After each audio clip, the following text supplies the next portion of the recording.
Sector হিসাবে 2 নম্বর স্থানে পাবো। ঘুমাই দুলা রে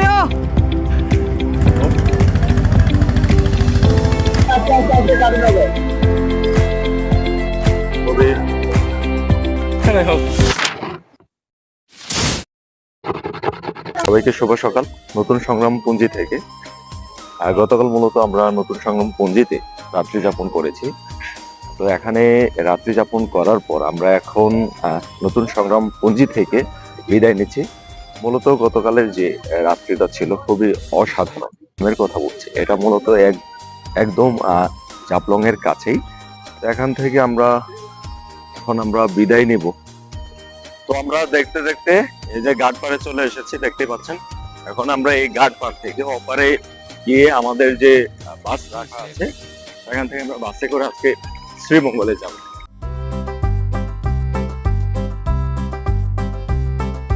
যেহেতু আমরা অনেকজন এসেছিলাম, এখন একে একে সবাই আমরা এই যে নৌকাতে করে উঠবো একজন করে। এবং দেখতে পাচ্ছেন ইতিমধ্যে নৌকা প্রায় ভরে গেছে। সুন্দর এইভাবে একে একে করে সবাই উঠছে।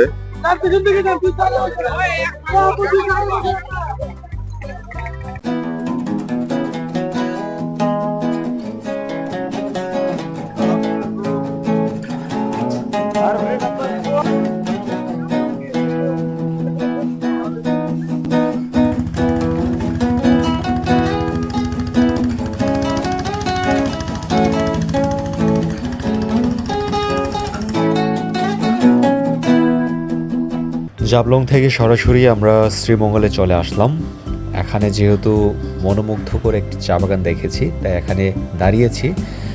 এর কারণ হচ্ছে আমরা যেহেতু চাঁদের গাড়ি 5টা নিয়েছিলাম, একটা গাড়ি পিছনে রয়েছে, তার জন্য ওয়েট করছি এবং এই দৃশ্যগুলো উপভোগ করে নিচ্ছি।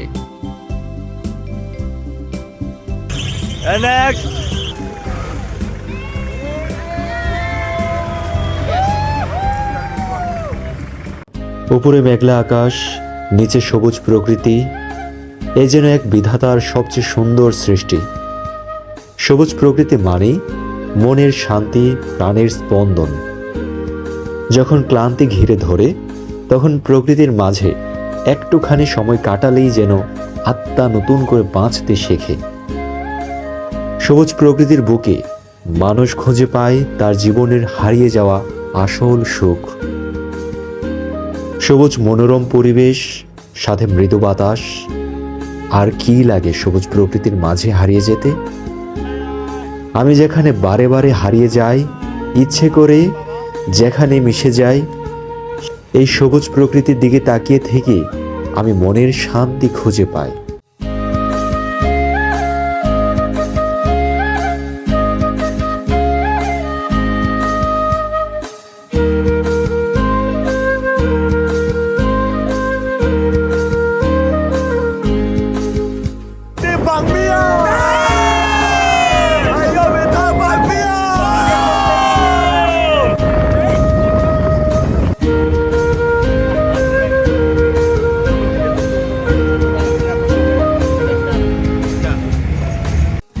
শ্রীমঙ্গল থেকে সরাসরি চলে আসলাম কমলগঞ্জের পাত্রখোলা চা কারখানায়।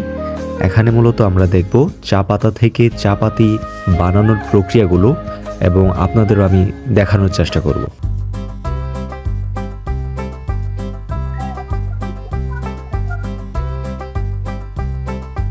লাভার বল, লাভার লাভার টায়ার, গাড়ি টায়ার পায়ার এগুলো সব। হ্যাঁ জি, লাভার গাছ নম্বরে লাভার গাছ যে লাভার আনার পরে যে লাভার শুকানি হইতেছে, শুকানি পরে এটা কালার আইব, কালার আসার পরে এটা বিক্রি হইব। কেজি কমপক্ষে 700-800 কেজি, 700-800 টাকা যাইব। এই যে কালার, এইভাবে কালার আইতে পুরো কেমিক্যাল ছাড়া এইভাবে কোনো কেমিক্যাল না, একবার কোনো পরম সিস্টেম আছে। পরমের মধ্যে দেওয়ার পরে আনার পরে যে মেশিন, এই যে মেশিনের মধ্যে ভালোভাবে ইয়ে করবো, এটা রুল করবো, রুল।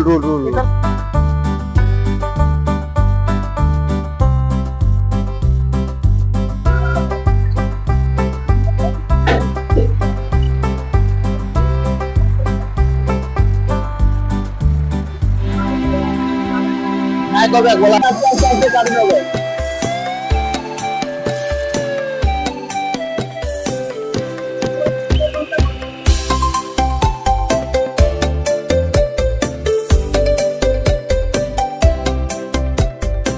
উপর ডিপেন্ড করে পাতার কোয়ালিটি। নাপ দিয়ে দেখেন ইট দেখেন কিরকম হয়েছে।